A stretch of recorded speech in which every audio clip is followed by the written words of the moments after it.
Des conversations très approfondies doivent se faire avec des amis qui font un coming out. Et cela doit inclure une discussion sur la différence entre l'attirance pour l'homosexualité, l'identification à l'homosexualité et le comportement homosexuel. L'attirance pour l'homosexualité, ce sentiment homosexuel, peut ne pas être un choix, mais plutôt une tentation qui provoque une lutte intérieure. L'identification à l'homosexualité et le comportement homosexuel sont des choix que l'on fait. Nos amis qui luttent dans ce domaine doivent savoir que les sentiments ne doivent pas nécessairement conduire à l'identification ou au comportement.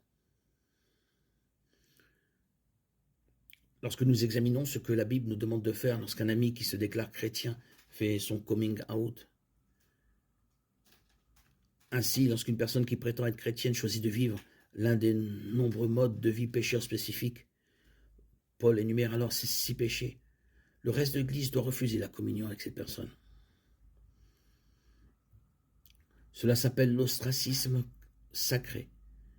Ce verset décrit une personne qui, sans avoir le sentiment que son christianisme ou son âme sont en danger, exprime son désir homosexuel de manière sexuellement active.